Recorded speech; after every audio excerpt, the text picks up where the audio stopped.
Good morning. I am Donna Nixon, co-chair of the Launch Conference Committee. As we gather online today, we'd like to take a moment to recognize the legacy of colonization that this university inherits. The University of North Carolina at Chapel Hill occupies the ancestral land of the Shakori, Eno, Tuscarora, and Lumbee peoples, and remains home today to the Occaneechi Band of the Saponi Nation. The university was funded in its early years from the sale of lands home to the Cherokee and Chickasaw nations. Additionally, the foundations of this university were largely built on the sale and labor of enslaved and marginalized people.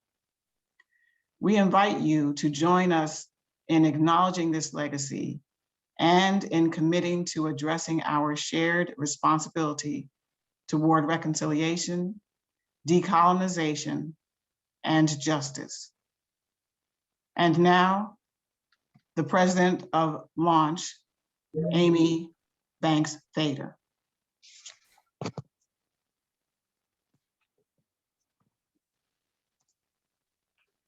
Good morning, and welcome to the 2021 LAUNC-CH Virtual Conference. This year's theme is Imagining a New Normal, Working Through Change and Changing Our Work.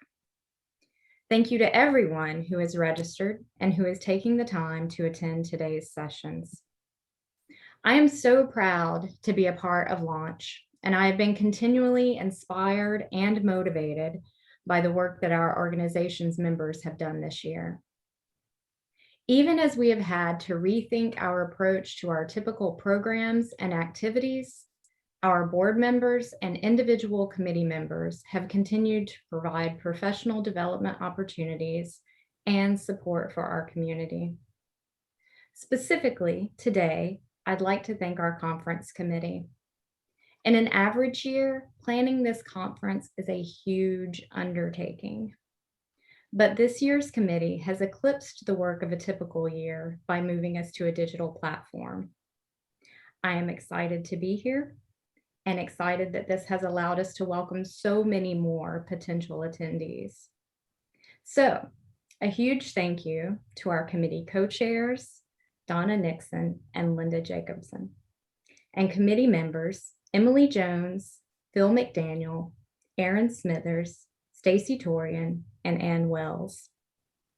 In addition to the conference committee, I'd like to thank Katie Fanfani, Aaliyah Howell, and Nicole Bazil for maintaining our web content and offering guidance on Zoom. And also, thanks to members of our LAUNC-CH Board of Directors for providing room moderation throughout the day. For UNC Libraries attendees who are interested in LAUNC-CH, know that we are interested in you. So please, if you consider getting involved in committee work next year, keep us in mind. Now, I will turn things over to Stacy Torian, who will be introducing our fabulous keynote and getting us started for the day. Thank you. Hello and good morning, everyone. Due to unforeseen circumstances, Fobazi Ettarh is stuck in a noisy environment this morning, but she has generously worked over the weekend to pre-record her keynote address, which we will be playing for you on video. We are delighted that she will be with us live for the Q&A following the address. But given the circumstances, we ask that you please be patient with any noise or technical issues that may occur. I am pleased to introduce our conference's keynote speaker, librarian and scholar, Fobazi Ettarh. Fobazi Ettarh's research is concerned with the relationships and tensions between the espoused values of librarianship and the realities present in the experiences of marginalized librarians and library users.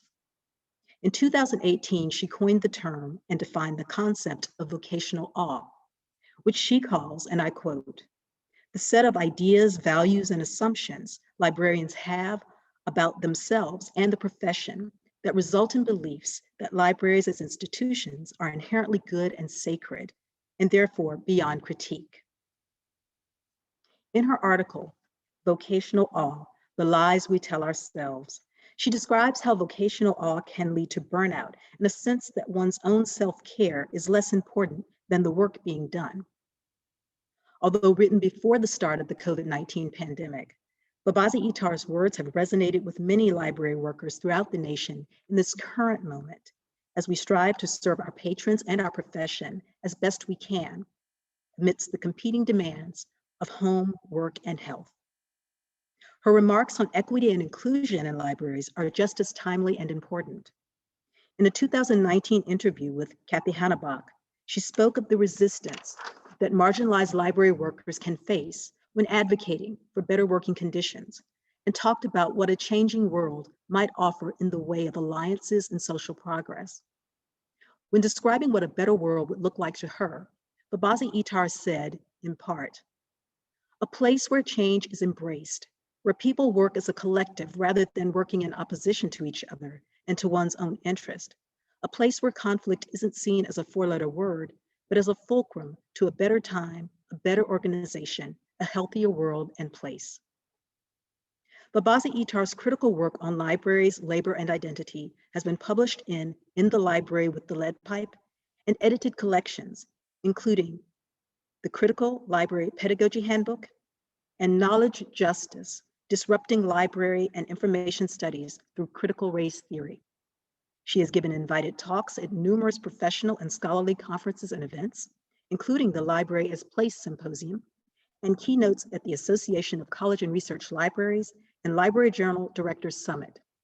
Her research has been covered in numerous outlets, and she consults in library and corporate contexts on labor, identity, and diversity.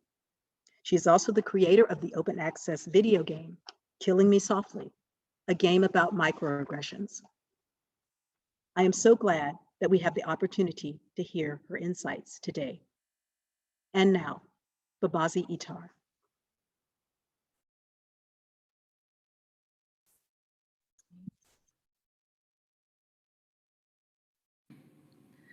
Hello and welcome everyone. Thank you all for being here so bright and early and on a Monday morning too. I hope that everyone has their coffee and or tea. I would like to start the conference off with my talk, Imagining a New Normal, Decolonizing Vocational Awe. Here's how the talk will go. Firstly, I shall start with the story of libraries. What is the dominant narrative of libraries?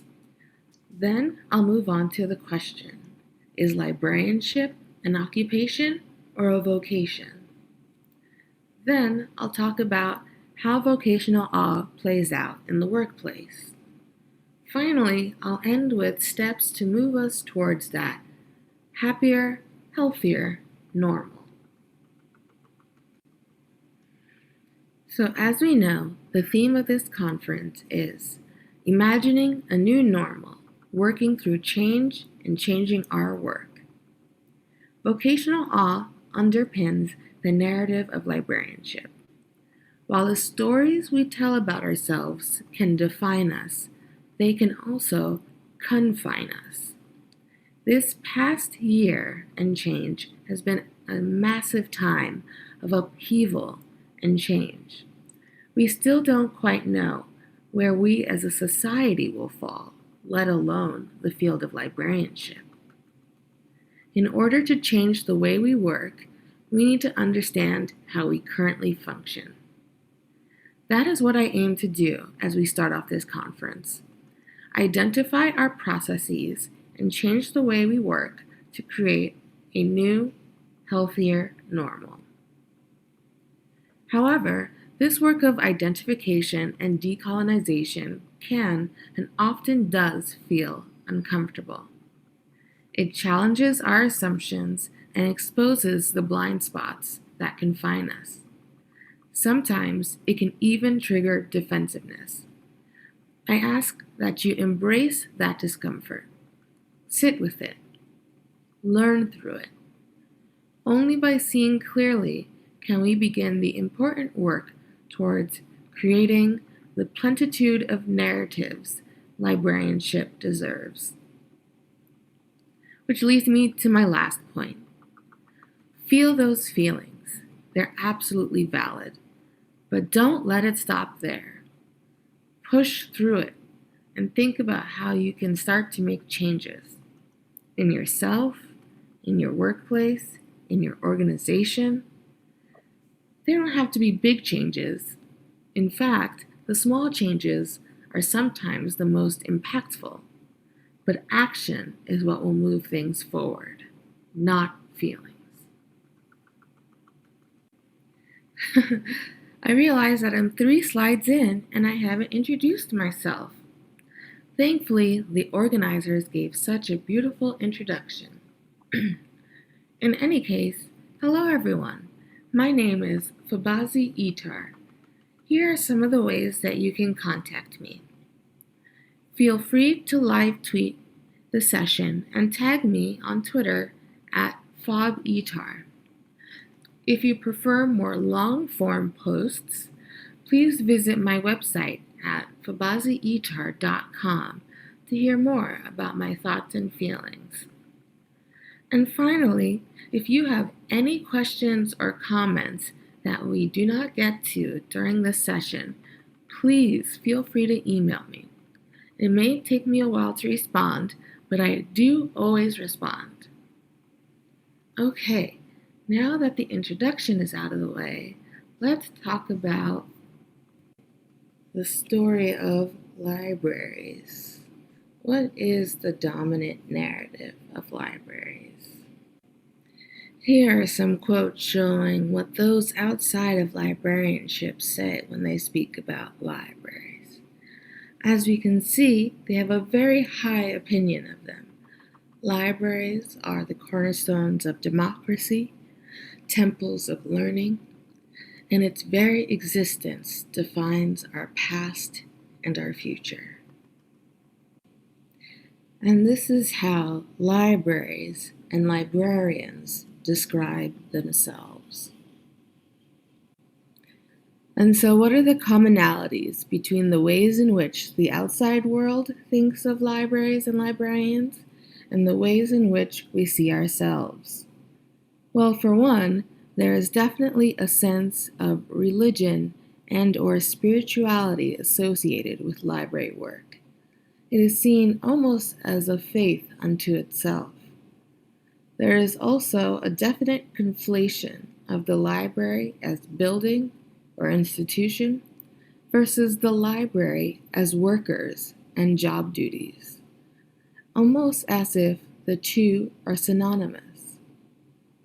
Another commonality is the idea that the library is the only democratic institution left, or that the library is synonymous with the concept of democracy. And finally, and perhaps most importantly, all of these things are built and ran on love and passion. It is the love of libraries / library work that makes it all of these things. Democratic, religious, etc. Without that love, there would be no soul or refuge or safe space. While these two words, occupation and vocation, are synonyms, there are different connotations for the two. An occupation is the work in which a person is employed. A vocation is a summons or strong inclination to a particular state or course of action, especially a divine call to the religious life. In many of its earliest uses, a vocation referred to the way one lived in response to God's call. So while you can leave an occupation at home, a vocation is forever. I'm a pastor's kid. Any PKs in the house? Yeah, there's always at least one. And so, as we PKs know, while you might leave church, church never leaves you. There's Bible studies, religious retreats, even vacation Bible school during the summers.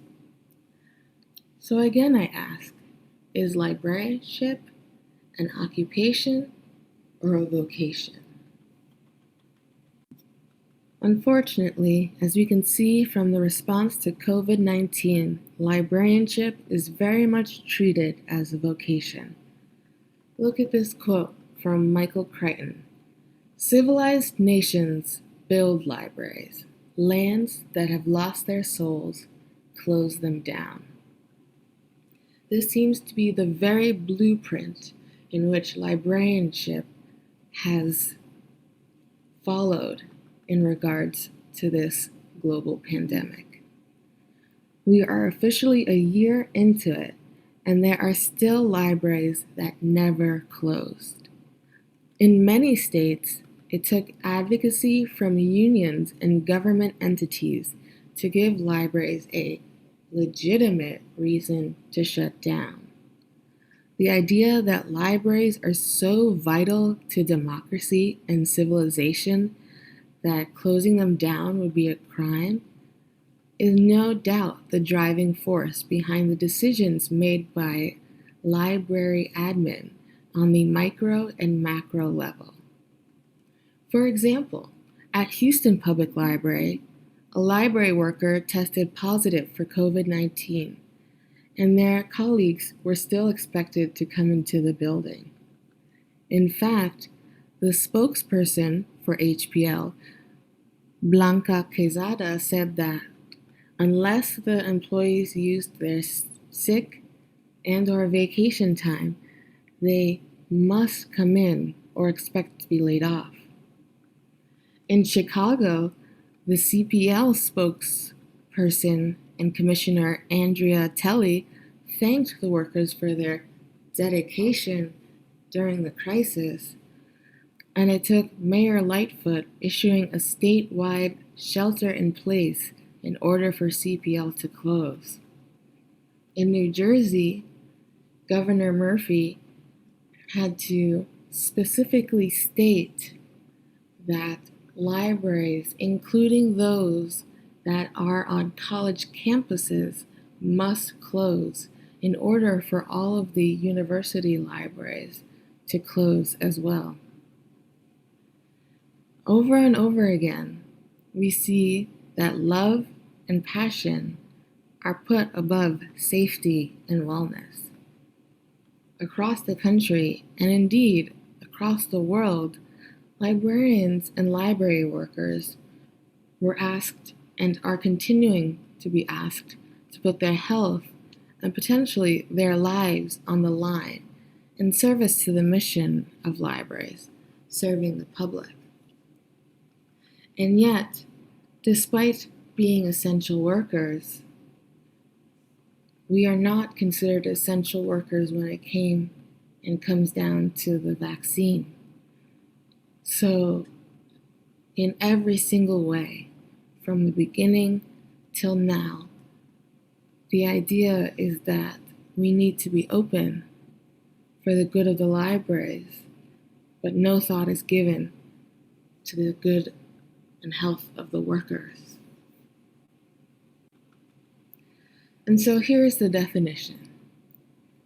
Vocational awe describes the set of ideas, values, and assumptions librarians have about themselves and the profession that result in notions that libraries as institutions are inherently good and sacred and therefore beyond critique. Libraries are inherently good. They provide access to all. They have diverse collections. They champion truth and free speech. Unless, of course, they're undesirable, such as with the history of segregation in libraries. The Tougaloo Nine, a specific example where 9 students at Tougaloo College went into the main white library and hosted a read-in, reading books that they needed for class that were not found at the Negro library until the police were called and had them escorted and arrested. Oftentimes, libraries closed rather than integrate, or they took away all of the furniture from the integrated rooms to discourage socializing and mixing of the groups. Libraries are inherently sacred. They're holy, otherworldly, awe-inspiring, a safe space, a sanctuary. Unless, of course, you're deemed unworthy or aren't privileged. Libraries continue to create policies that further marginalize our communities, whether it is policies that marginalize the unhoused by requiring bank accounts and IDs in order to stay in the space, or creating meeting room policies that allow TERFs and Nazis to congregate within them. Libraries, they're beyond critique. I mean, as many said and say, they're the last bastions of democracy. They're the soul of the community. But they continue to uphold white supremacy and ignore valid critiques. If libraries are beyond critique simply because it is a stand-in for the concept of democracy, then refusing to address its very real problems actually chip away at democracy itself. For instance, we've talked about how libraries have upheld white supremacy and left out certain marginalized groups. But even valid critiques about labor practices and the increased demands on the librarians themselves cannot be addressed if the goodness of the library is used to render these concerns invisible. In a true democracy, no institution should be above reproach. And so how does vocational awe get weaponized in the workplace?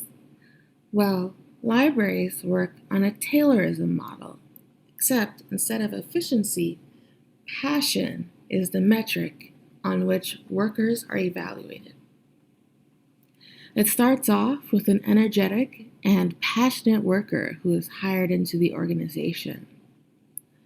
And then said passionate worker is used and abused through many different kinds of low morale experiences until they inevitably burn out and leave the organization.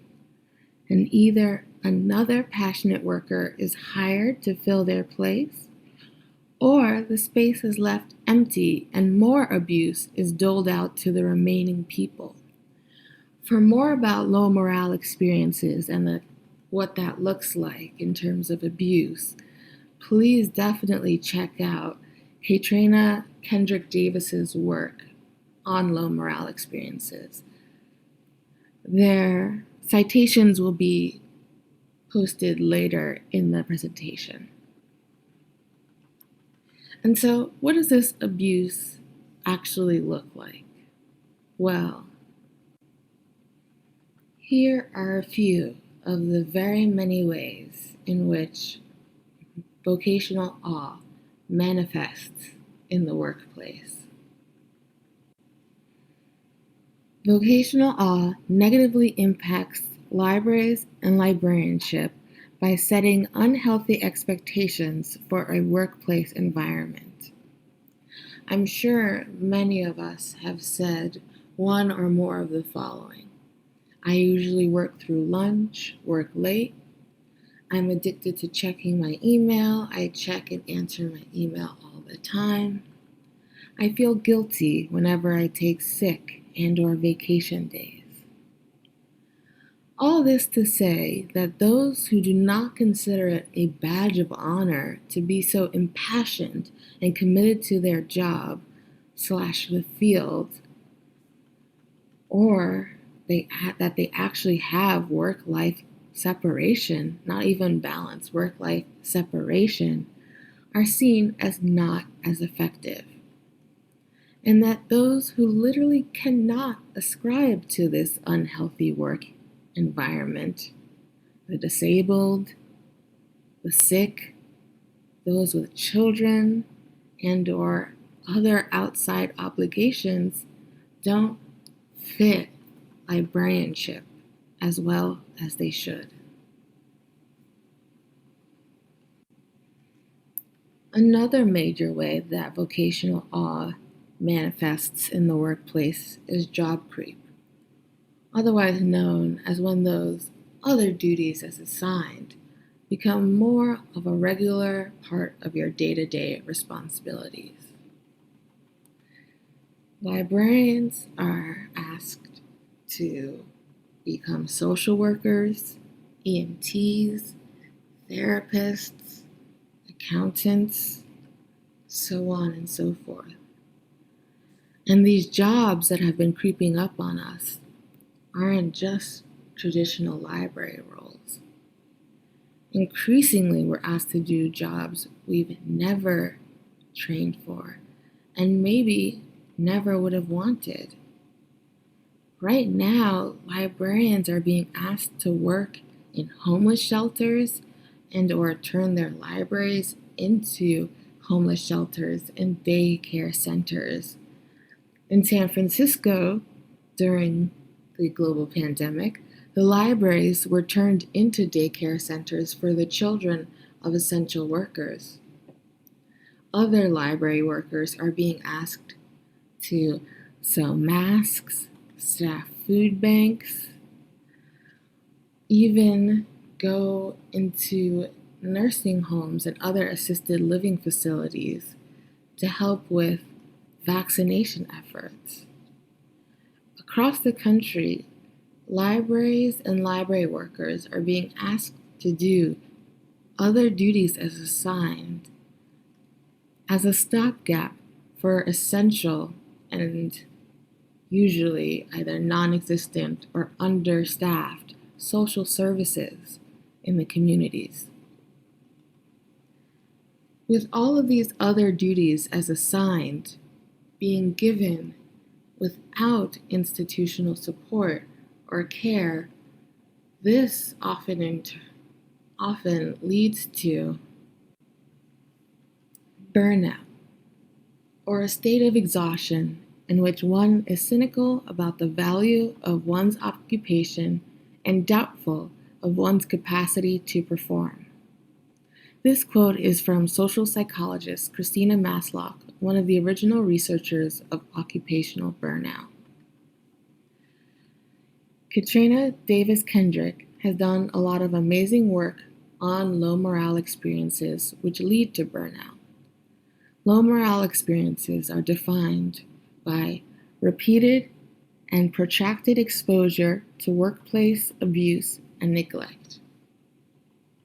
This abuse and neglect comes about from the added emotional labor needed to be a librarian, the often invisible labor needed to be a librarian, the job creep, which leads to heavy workloads, and all of this with a lack of institutional support. Instead, workers are told to do more with less, that the expectation shouldn't be for compensation, but rather for the sake of duty and love. Basically, in the Do What You Love framework, in the vocational awe framework, labor is not something that one does for compensation, but rather as an act of self-love and of passion. And when passion becomes a socially accepted motivation and reason for working, talk of things like adequate wages and reasonable scheduling becomes seen as crass and morally bankrupt. Of course, this was hard enough before. And now I want you to think about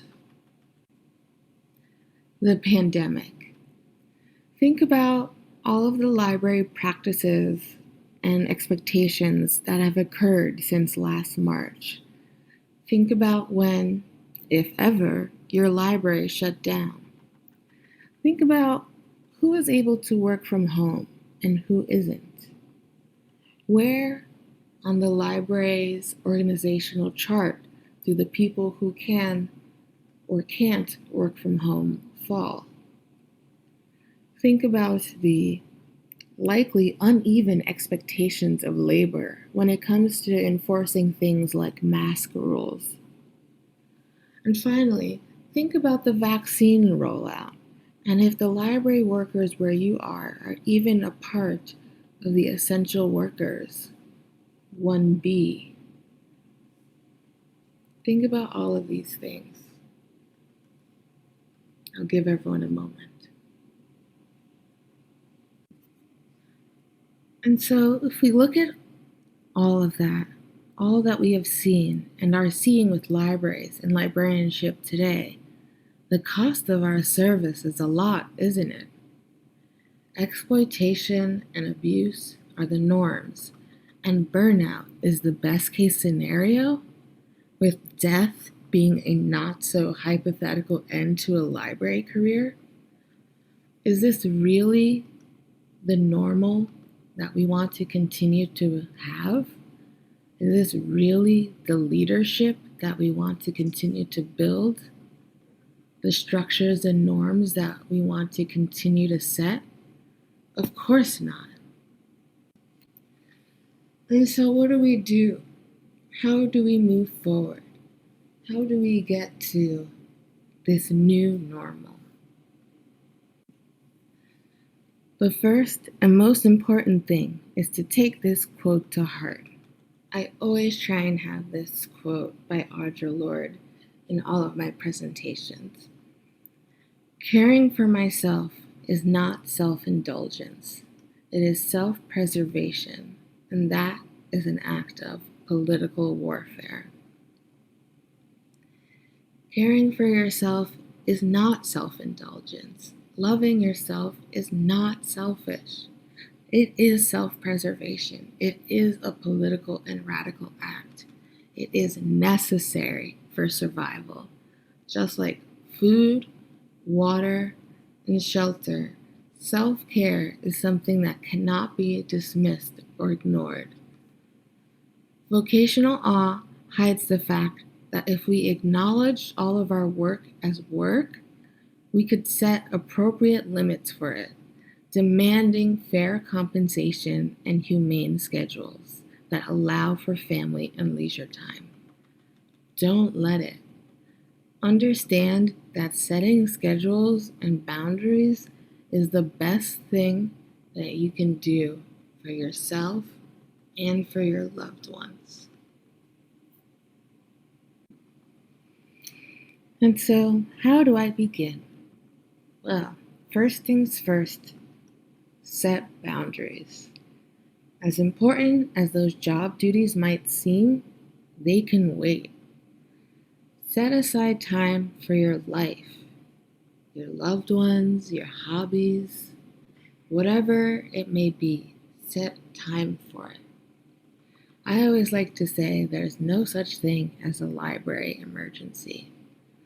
Unless the building is on fire or flooding, in which case they should be calling 911 and not you. Whatever might seem emergent can really actually wait until the morning, until 8 a.m. that next day, or Monday, or whatever time your schedule starts. Set those boundaries. Nothing needs to be answered at 2 a.m. Nothing needs to be answered while on vacation.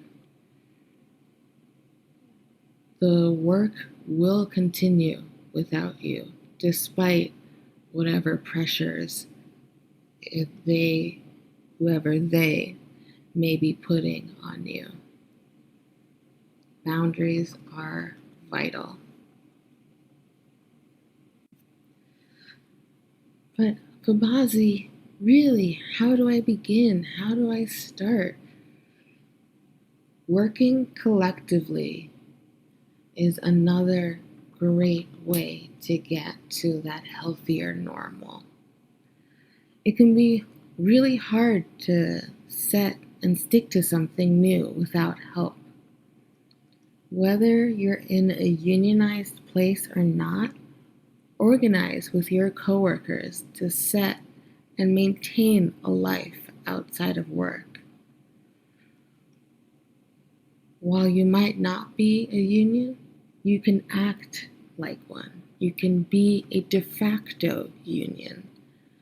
It's a lot harder to punish someone for not answering at 2 a.m. if every single person joins with you in not answering at 2 a.m. That way, there's no one person that they in this case being library admin or whomever is the one with the vocational issues, that they can point to and say, see, Fobazi, she answers her emails at 2 a.m. Why can't you? If you want to start setting those boundaries, the more people you have with you, the easier it'll be to stick with it. Not just for yourself, but for others as well. For example, my professional colleague, Charlotte Rowe, I heard from her that she put in her email, signature does not answer outside of nights and weekends. Charlotte had heard it from a different colleague, and now I'm telling you all as my professional colleagues. The more people who continue to put it in their email signatures or who practice it, and the more people you in fact tell and they tell, slowly but surely it changes the culture of libraries. That's one thing to remember, that collective activism, collective work might seem slow and bulky and incremental, but those incremental changes are what can cause big, momentous things. It's but a small pebble that can set off an avalanche. So, regardless of if you're in a right-to-work state or a union or not, working collectively is what will help us get to that new, healthier normal. So here are just some of the many resources that I talked about throughout this presentation. These slides will be shared, and so you will be able to look at these citations as long as you need to, so don't feel pressured to write them down right now. All right, we've reached the end of the presentation. Thank you all so much again. Here are all of my social media platforms and ways to contact me. Again, thank you so much for joining me here at this conference so bright and early on a Monday morning. And please feel free to reach out to me about this talk or whatever questions or comments you may have after the Q&A session if we somehow don't get to you. Thank you so much. I'm looking forward to the questions.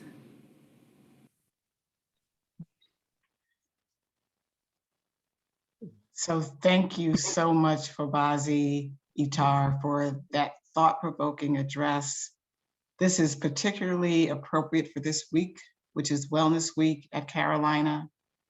And one of the things that I thought about while you were speaking was about how supervisors can set the standard of self-care by practicing it and by practicing boundary setting. For example, my supervisor makes it clear that she generally will not check email during nights and weekends. And I'll start with a question that is related to that from an attendee. How does setting boundaries work across positions and hierarchies in the library? I agree with setting and keeping boundaries, so important, but I have struggled with my managers setting boundaries that affect or stop my work. And Fobazi, if you would just unmute and speak to that. Yes. Hello, everyone. Thank you again for coming to the session. So this is definitely an important question, and honestly can be very context specific to the library in question. But in regards to a sort of generalizable answer, I would say that going back to your job duties can help with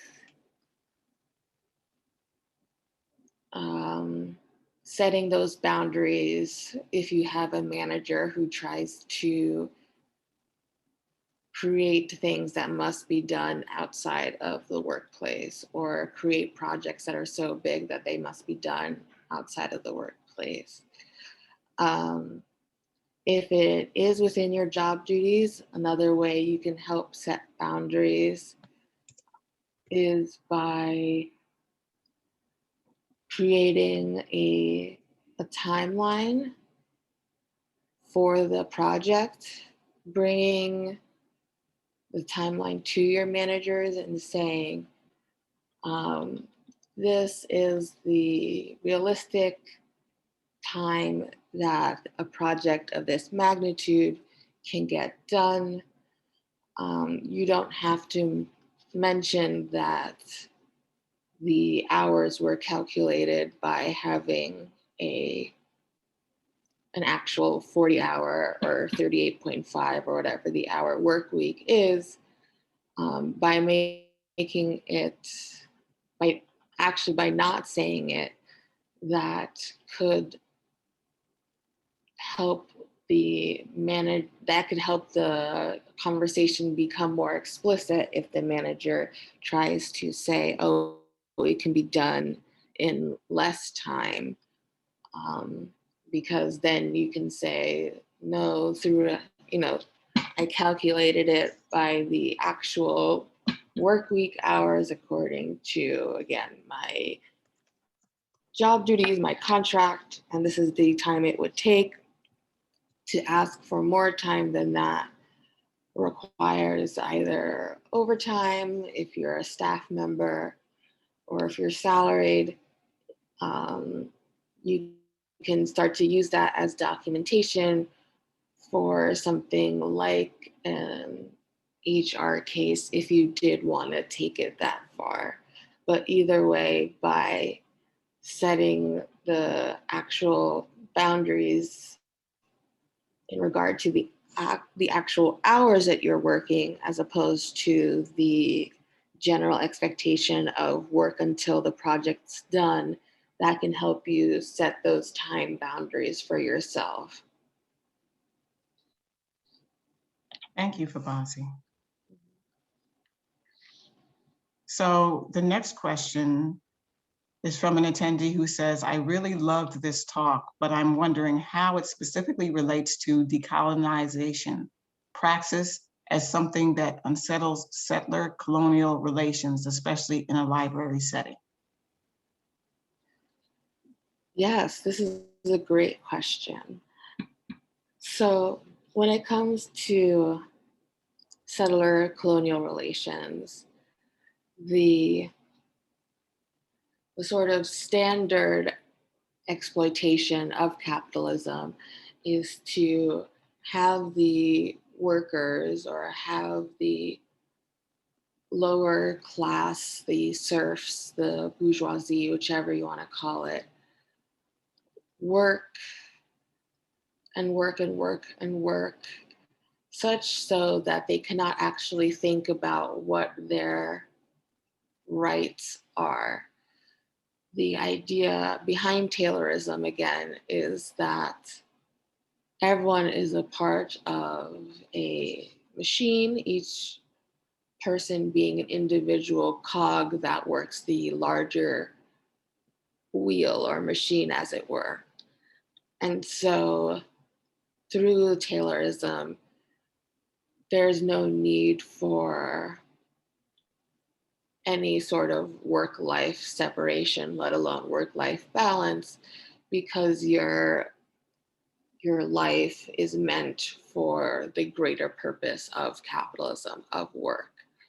And so a great Twitter scholar that I definitely would encourage everyone to check out is the nap ministry, like taking a nap ministry. They talk about how one of the most radical things you can do is actually take the time for yourself to be a human, to be an actual whole self person that doesn't live for the purpose of capitalism, that doesn't live for the purpose of creating work and spending the outside time making sure that your work is the most important in whatever way. As we've seen from the pandemic, libraries, like other institutions, will replace you when you break or fall apart or whatever it might be, whether it's getting sick, whether it's pushing back too hard and therefore getting fired. The institution is never going to actually be a family or whatever colonial language it uses in order to manipulate you into continuing to spend all of your time and energy for the greater good of the product. And so by understanding vocational awe and fighting against it, you work to unsettle those standard relationships between serf and lord, between worker and employer.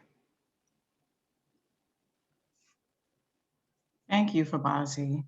Mm-hmm.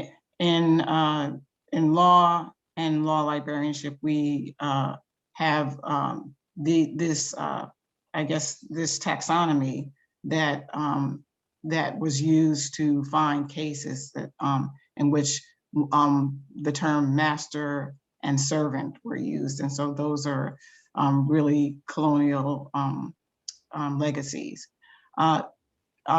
We have time for at least a couple more questions. And I see that one has come in from an attendee. How would you apply your presentation to a situation where raises are given almost exclusively by one's work exceeding expectations, and yet what one needs to accomplish that level of work is ill-defined? Yes, that's a great question. So I think that when it comes to management and when it comes to things like raises, especially merit-based raises, the more ambiguous the terms are, the more stacked the odds are against you. Transparency and accountability are the two biggest things in order to take power back as an individual, as a worker. And so for situations like this, you have the right as a worker to ask for things like rubrics, things like benchmarks. As a manager, as administration, their goal is supposedly to help you be the best worker that you can be. And in doing so, having clear benchmarks can help you achieve those merit-based goals. And therefore, once you know what the benchmarks are, you know how to go above and beyond it to get sort of those raises or achievements, as it were. And so I would, in every way possible, try and get clarity and transparency on what the actual expectations of adequate work are, so that way you know what is seen as exceeding expectations. The more clarity that is given to you, the more power that you have to then go above and beyond it. Thank you. We have a question that says, thank you so much, Fobazi. I wonder if you could speak to the gender and racial aspects of vocational awe and how those aspects fit into setting boundaries. For example, time for parenting. Yes, this is a great question. And so talking about the gender and racial aspects of vocational awe could be, its own talk, its own book in and of itself. But for the sake of brevity, I will say that when it comes to things like norms and expectations of different genders, of different races, those definitely play into vocational awe. For example, the idea of the angry Black woman or the sassy or devious Latina, right? Boundary setting can be seen as more dangerous in some aspects for women of color because of those already racially coded mores that are built into things like speaking up for yourself. We've seen the problems with the Sheryl Sandberg lean in, right? How certain women are given more leeway to lean in than others. When it comes to parenting, we have even more racially coded biases into parenting, what makes a good parent, depending on the gender and the race of a person. That sort of expectation that women will have to take sort of a career pause in order to be mothers, whereas men, even if they have children, aren't seen as having that career pause in the same way, to the very policies in that while places may have maternity leave, they often don't have paternity leave. So if you are like a single father, there isn't something built in for you in the way that there is for mothers. When it comes to having not just caring for children, but things like caring for parents, women of color and people of color in general tend to come from more communal backgrounds, unlike the sort of expectation that come with white parenting when it comes to taking care of older parents, grandparents, as it were. And so there are lots of different ways in which gender and race play a role when it comes to the expectations built into being a person in general and how that plays out with vocational awe. Thank you. The next question asks, how does decolonizing the vocational awe of librarianship relate to Indigenous communities, and how can we use it to address land dispossession? This is a great question. So I think that when it comes to land dispossession, I have not done quite as much work on indigeneity and the decolonizing aspect when it comes to Indigenous communities. However, I know that there are other scholars who do work on Indigenous communities, like Jennifer Ferretti, Desmond Wong, I think is his last name, in Toronto. And so I would definitely reach out to those scholars who do more work on vocational awe and how it relates to Indigenous communities and indigeneity, because I wouldn't want to necessarily speak to something that I don't have as much of a grasp on. Thank you. We have a few more minutes. If there are any more questions, I'll wait a couple of minutes. Please put your question in the Q&A.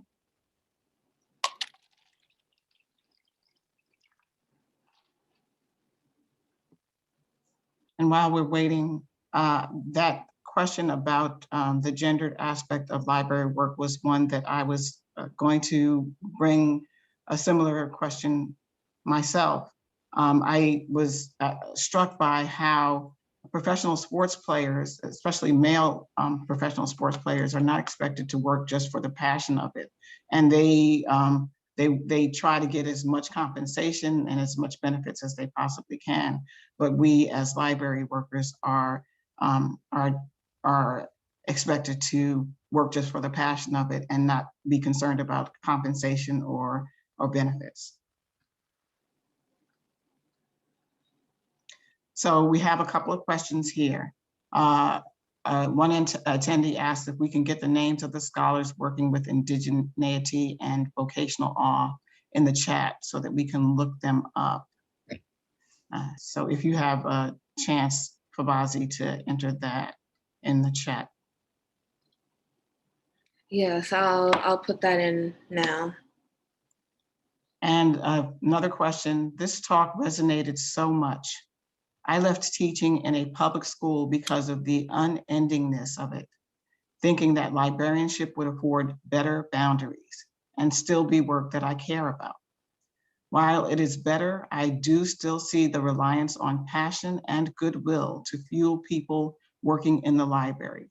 It is emotionally taxing, and compensation is more like intrinsic reward and not livable salary.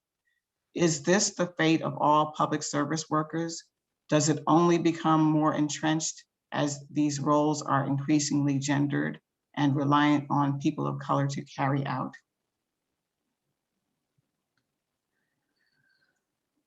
Let me know if you'd like me to read anything again. I'm reading it.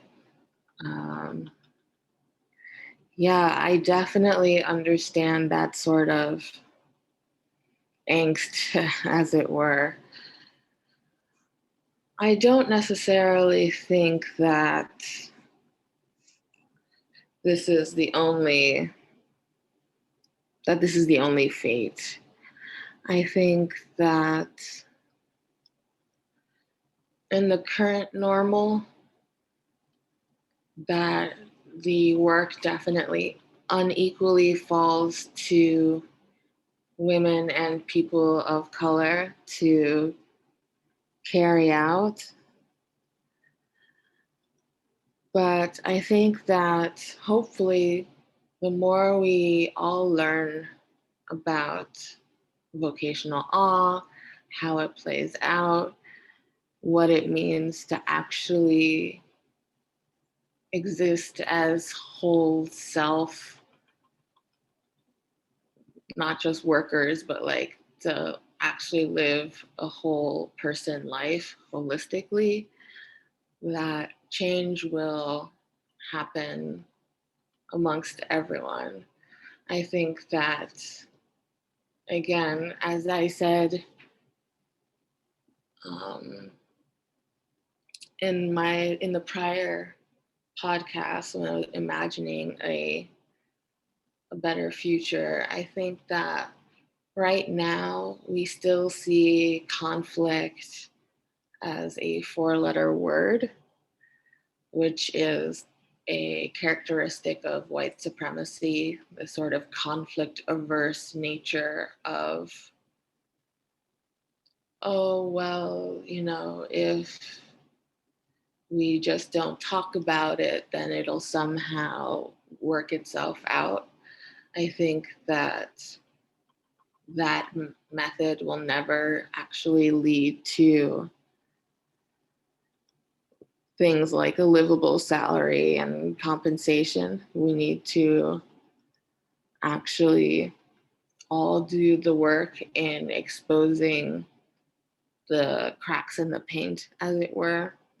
It will always be easier for the marginalized to see the cracks in the paint because the system isn't built to work for us.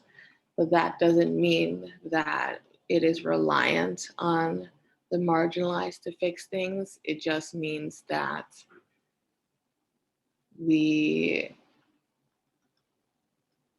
those who have privilege have to learn to listen and learn to use their privilege in order to move things forward. It's obviously going to be a slow process, just like with all fundamental change, but that doesn't mean it's not worth doing. Thank you so much, Fobazi. I don't see any other questions, so we are going to close now. Please join me in virtually thanking Fobazi Ettarh for this inspiring call to action and just this thought-provoking conversation. Our next program is Digital Accessibility 101. Digital accessibility matters now more than ever, and I hope you will join us beginning at 10:15. The link is on the launch conference site. Thank you all for attending. Thank you everyone for having me. It was a really great time and really great questions. I appreciated all of them. Again, please feel free to reach out to me either through Twitter or through email or whatever it might be if you have any more questions, comments, or you just want to continue the conversation.